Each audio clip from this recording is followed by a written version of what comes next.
everybody, I'm Dr. Stephen Cain. I help people with peripheral neuropathy get out of pain and back to doing the things that they love doing. One of the ways that I help is by providing you with this educational video series that gives you tips to help give you some much needed relief. This particular video is about understanding on a cellular level where your neuropathy is. Because when you do this, you can leverage that information to better understand what's causing your neuropathy. And when you know that, then you are truly empowered to heal yourself.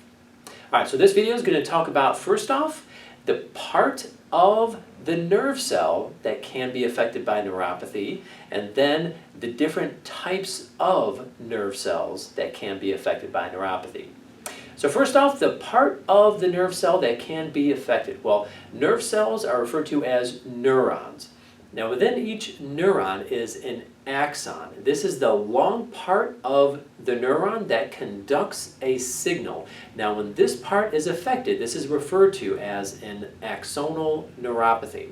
Now around this axon, surrounding it, is a myelin sheath. This is a fatty substance that helps speed up the conduction velocity of that signal transmitted via the axon. Now when this myelin sheath is affected by neuropathy, this is called a demyelinating neuropathy. And when both are affected, both the axon and the myelin sheath, this is referred to as a mixed neuropathy. Now one of the best ways to determine if your neuropathy is demyelinating, axonal, or mixed is to get a nerve conduction study done. This is a simple outpatient procedure where they take 2 electrodes, place it along the course of one nerve in your body.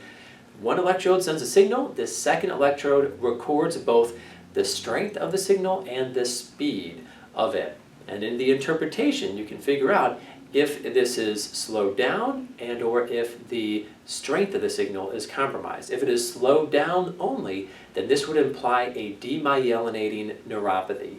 If the strength of the signal only is compromised, this would imply an axonal neuropathy. And if both of them were compromised, then this would imply a mixed neuropathy. Now there are more nuances to the interpretation of these tests, but generally speaking, this is how it works. Now there is a caveat.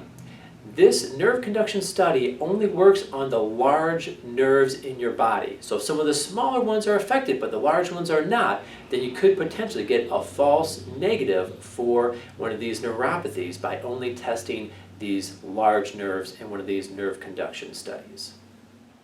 All right, let's go ahead and transition into discussing the different types of neurons that we have in our peripheral nervous system.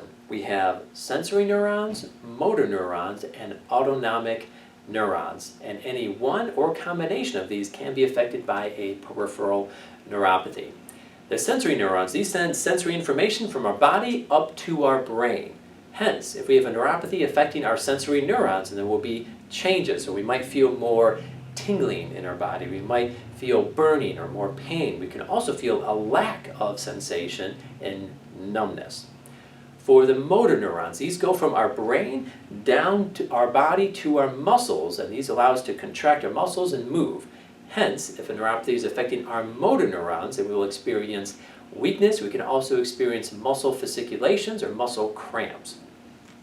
Thirdly, the autonomic neurons, these things are automatically controlled within our body, so it's not a conscious thing that we do. So if these neurons are being affected by a neuropathy, then we could experience things such as erectile dysfunction or constipation or changes in our sweat patterns.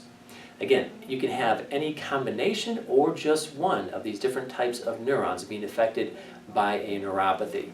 Once you figure out which types of neurons are being affected by your neuropathy, as well as which part of the neuron in the axon or the myelin sheath or both. Once you have this information, you can compile it and leverage it to better figure out what is causing your neuropathy. So how do you do that?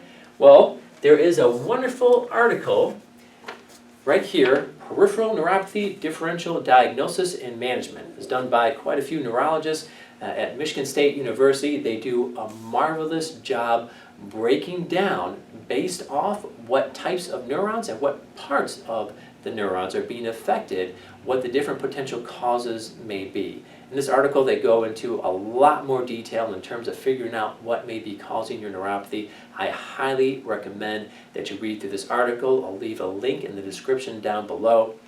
Ladies and gentlemen, continue to educate yourself, and in time, if you apply what you learn, you will have yourself feeling better, and that means a lot to me to help make that happen. Thank you for watching, everyone. I'll see you in the next video.